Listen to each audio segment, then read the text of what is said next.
E5 TV news కు స్వాగతం. ముందుగా హెడ్లైన్స్. జమ్మూ కాశ్మీర్ కుల్గాం జిల్లాలో ఎన్కౌంటర్, ఓ ఉగ్రవాది మృతి, జవానుకు గాయాలు.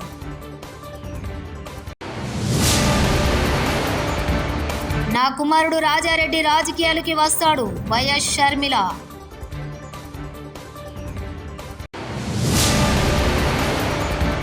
ఉపరాష్ట్రపతి ఎన్నికల్లో బీఆర్ఎస్ ఓటు ఎటువైపు, మంత్రి పొన్నం ప్రశ్నల వర్షం.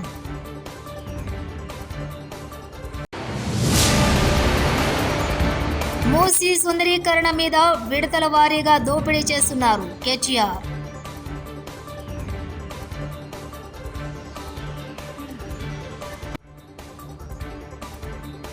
జమ్మూ కాశ్మీర్లో మళ్లీ ఉద్రిక్తత వాతావరణం చోటు చేసుకుంది.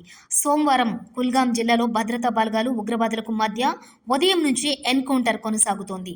ఈ ఘటనలో ఓ ఉగ్రవాది మరణించగా మరో జవానుకు గాయాలయ్యాయి. కేంద్ర ప్రభుత్వం యూరియా ఇవ్వలేదని, ఇప్పుడు ఉపరాష్ట్రపతి ఎన్నికల్లో బీఆర్ఎస్ ఓటు ఎటువైపో చెప్పాలని తెలంగాణ మంత్రి పొన్నం ప్రభాకర్ ప్రశ్నల వర్షం కురిపించారు. తమ ప్రభుత్వంపై బీజేపీ, బీఆర్ఎస్ కుమ్మక్కై కుట్ర చేస్తున్నాయని ధ్వజమెత్తారు. కేంద్ర ప్రభుత్వం వైఫల్యం వల్లే యూరియా కొరత వచ్చిందని ఆరోపించారు. ముందస్తుగానే రైతుల లోపల ఒక ప్యానిక్ సిస్టమ్ క్రియేట్ చేయడం వల్ల కొంత ముందస్తు స్టాకులు పెట్టుకునేటువంటి కొంతమంది ఉత్సాహులైన రైతులతో కారణం కావచ్చు, ఇంకేదైనా కావచ్చు, ఈరోజు ఎరువులకు సంబంధించిన ఇబ్బంది ఉన్నమాట వాస్తవము. మేము కాదని అనడం లేదు. బరాబర్ కొరత ఉంది. రైతులు ఆందోళన చెందుతున్నారు. కేంద్రం స్పందించి ఎరువులు ఇవ్వాలని డిమాండ్ చేస్తారు. మూసీ సుందరీకరణకు ముందు 1,50,000 కోట్లు అవుతుందని అన్నారు. 16,000 కోట్లతో అయ్యే ప్రాజెక్టుకు 1,50,000 కోట్లతో చేయడం ఏంటని నిలదీసేసరికి స్కామ్ను కూడా ఇన్స్టాల్మెంట్లో చేస్తున్నారు. మే 17, 2023 నాడు 1,100 కోట్లతో కొండపోచమ్మ సాగర్ నుండి గోదావరి నీళ్లను గండిపేటకి గ్రావిటీ ద్వారా తీసుకొచ్చే మార్గం ఉన్నప్పుడు రేవంత్ రెడ్డి ఇప్పుడు 7,600 కోట్లతో ఎవరి లాభం కోసం ఈ ప్రాజెక్టు మొదలు పెడుతున్నాడు కేటీఆర్. కూడా ఇన్స్టాల్మెంట్లలో చేస్తున్నారు. 1,50,000 కోట్లు ఒకటేసారి టెండర్లు పిలిస్తే ఎందుకు ఇంత అయింది అంటే జవాబు లేదు. అందుకే విడతల వారి దోపిడీ. మొదలు 1,100 7,700 చేయాలి.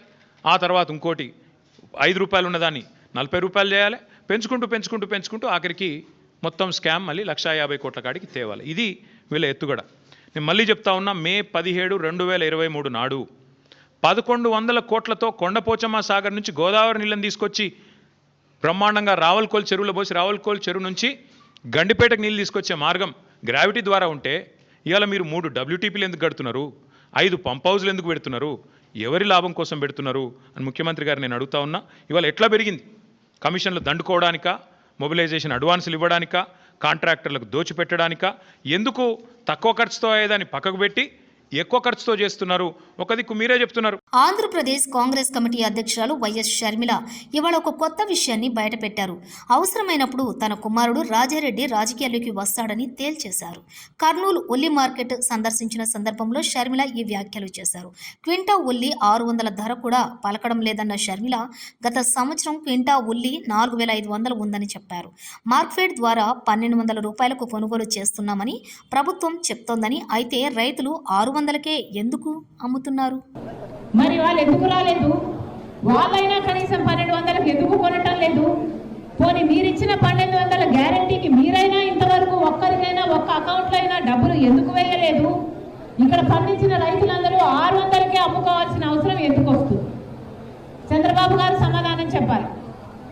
మళ్ళీ చెప్తున్నా, చాలా మంది రైతులకి ఇక్కడ డిఫరెన్స్ అమౌంట్ వేస్తారు అన్న నమ్మకం లేదు. చంద్రబాబు గారు ప్రత్యేకంగా ఉల్లి రైతుల మీద దృష్టి పెట్టి ఆ డిఫరెన్స్ అమౌంట్ పడేటట్టు చేయాలి.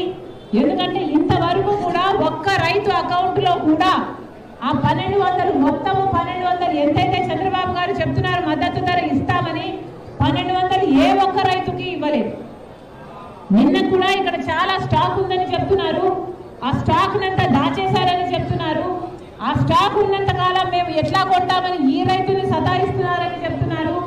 ఇన్ని ఇబ్బందులు ఇక్కడ ఉన్నాయి. చంద్రబాబు గారు ప్రత్యేకమైన దృష్టి పెట్టాల్సిన అవసరం ఉంది.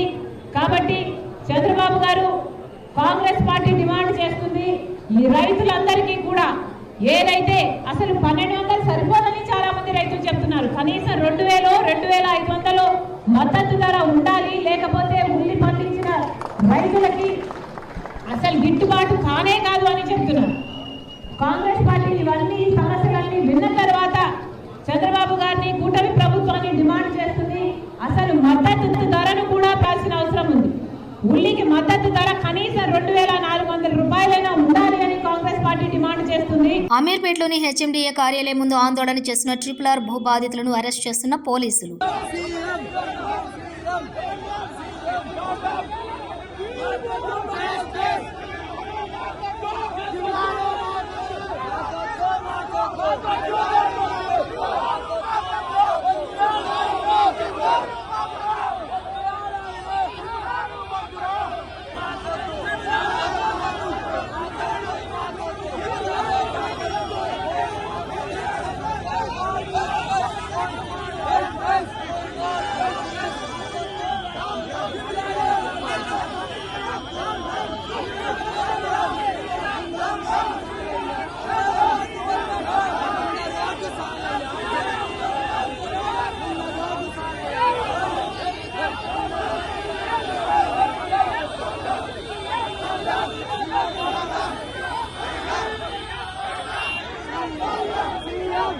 వైఎస్ రాజశేఖర రెడ్డి మరణం తర్వాత రోషయ్య, కిరణ్ కుమార్ రెడ్డికి బదులు అప్పటి డిప్యూటీ ముఖ్యమంత్రి దామోదర రాజనరసింహను ముఖ్యమంత్రిని చేసి ఉంటే రాష్ట్రం 2 ముక్కలు అయ్యేది కాదు. దళిత విభజన జరిగి ఉండేది కాదు.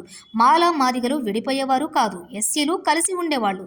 చింతామోహన్, కేంద్ర మాజీ మంత్రి, కాంగ్రెస్ పార్టీ సీనియర్ నాయకులు ప్రెస్ కాన్ఫరెన్స్. ఒక ముఖ్యమంత్రిని చేసి ఉంటే రాష్ట్రం 2 అయ్యుండేది కాదు. ఈరోజు దళితులు విభజన జరిగిందని బాధపడుతున్నారు, కన్నీళ్లతో ఉన్నారు. నిన్న రాజమండ్రిలో అంబేద్కర్ విగ్రహం దగ్గర చేశారు. ఆ రోజే కిరణ్ కుమార్ రెడ్డికి ముందే దామోదర్ రాజ నరసింహ మాదిగను ముఖ్యమంత్రి ఆంధ్రప్రదేశ్ రాష్ట్రానికి చేసి ఉండుంటే రాష్ట్ర విభజన జరిగి ఉండేది కాదు. ఈరోజు దళితుల వర్గీకరణ కూడా జరిగి ఉండేది కాదు. చంద్రశేఖరరావు మూమెంట్కి వెనకాలన్నది మాదిగలు. ఎందుకున్నారు ఆ రోజు? కారణం ఏమీ లేదు. రాజ్యాధికారం దిశలో వాళ్ళు ఆలోచిస్తున్నారు.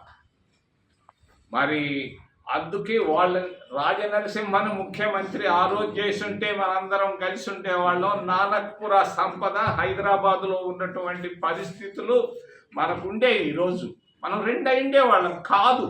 నాకు బాధ లోపల, తప్పు జరిగింది, మా పొరపాటు ఇది. కిరణ్ కుమార్ రెడ్డి కాదు కరెక్ట్ చాయిస్. ఆ రోజు దామోదర్ రాజ నరసింహ, ఆ రోజు డిప్యూటీ ఉప ముఖ్యమంత్రిగా ఉన్నటువంటి రాజ నరసింహ. మరి ఈరోజు దళితులు కాశ్మీర్ నుంచి కన్యాకుమారి దాకా కన్నీళ్లతో ఉన్నారు. 800 ఉపకులాలు ఉన్నాయి ఎస్సీల్లో. చాలా మందికి తెలియదు, చాలా మాదిగలే అనుకుంటారు, కాదు.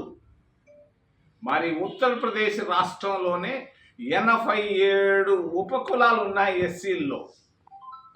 సుప్రీంకోర్టులో ఉన్న జడ్జీలకు అసలు ఏమీ తెలియదు. అంటరానితనం అంటే కూడా తెలియనటువంటి జడ్జీలు ఉన్నారు. తెలిసి తెలియక వాళ్ళు ఇచ్చినటువంటి డైరెక్షన్ ఆధారంగా ఆంధ్రప్రదేశ్ రాష్ట్రంలో ఆర్డినెన్స్ తీసుకొని వచ్చి వర్గీకరణ దిశలో తీసుకోబోతున్నటువంటి చంద్రబాబు వైఖరిని నేను ఖండిస్తున్నా. పొరపాటు. తెలియదు చంద్రబాబుకి దళిత్ కెమిస్ట్రీ అస్సలు తెలియదు. చాలామందికి దేశంలో తెలియదు. మరి వీళ్ళ జోలికి పోకుండా ఉంటే మంచిది. ఇప్పటికైనా కూడా చంద్రబాబు నాయుడిని వర్గీకరణ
జమ్మూ కాశ్మీర్ కుల్గాం జిల్లాలో ఎన్కౌంటర్, ఓ ఉగ్రవాది మృతి, జవానుకు గాయాలు.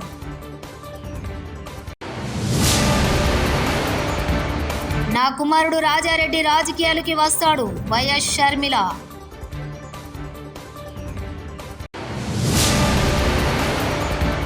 ఉపరాష్ట్రపతి ఎన్నికల్లో బీఆర్ఎస్ ఓటు ఎటువైపు, మంత్రి పొన్నం ప్రశ్నల వర్షం.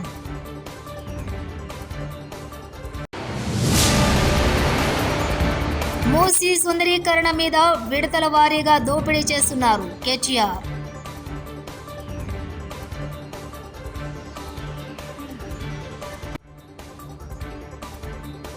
ఇవి బులెటిన్ విశేషాలు. చూస్తూనే ఉండండి E5 టీవీ న్యూస్.